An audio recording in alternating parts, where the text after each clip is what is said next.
10 ফেব্ৰুৱাৰীৰ আগতে আমি গোটেই নিযুক্তিৰ প্ৰক্ৰিয়াখিনি সমাপন কৰিম আৰু মোৰ মনে হয় যে আমি এটাও হাইকোৰ্ট কেছ নোহোৱাকৈ 1 লাখৰ জেগাত 1.5 লাখ 1,60,000 নিযুক্তি এইটো যোৱা 5 বছৰৰ এটা ডাঙৰ প্ৰাপ্তি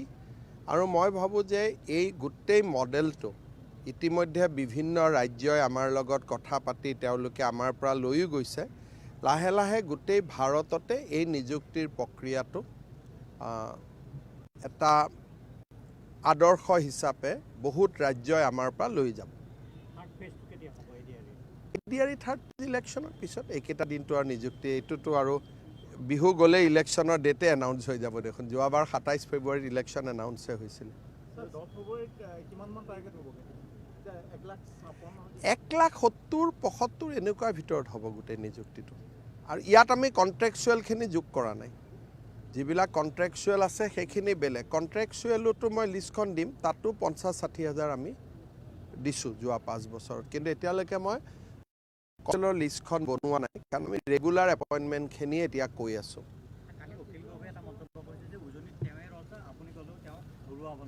চাওক তেওঁ ৰজা হৈ থাকক মোৰ কোনো আপত্তি নাই আমি প্ৰজা হৈ থাকিলে হ'ল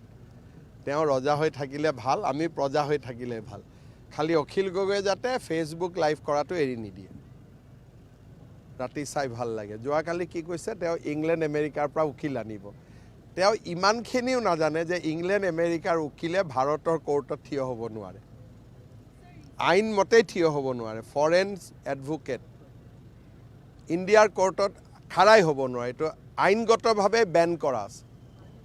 তেওঁৰ ইমানখিনিও জ্ঞান নাই সেইকাৰণে তেওঁ এজন এণ্টাৰটেইনমেণ্ট দিয়ে আপুনি এণ্টাৰটেইনমেণ্ট লওক ৰাতি শুনক আৰাম পাব We have crossed 1,56,000 appointments as on today without any court case. Everybody is happy. There is no allegation. It is completely a transparent appointment. People in Assam is extremely happy with the recruitment process. Anytimes 24/7.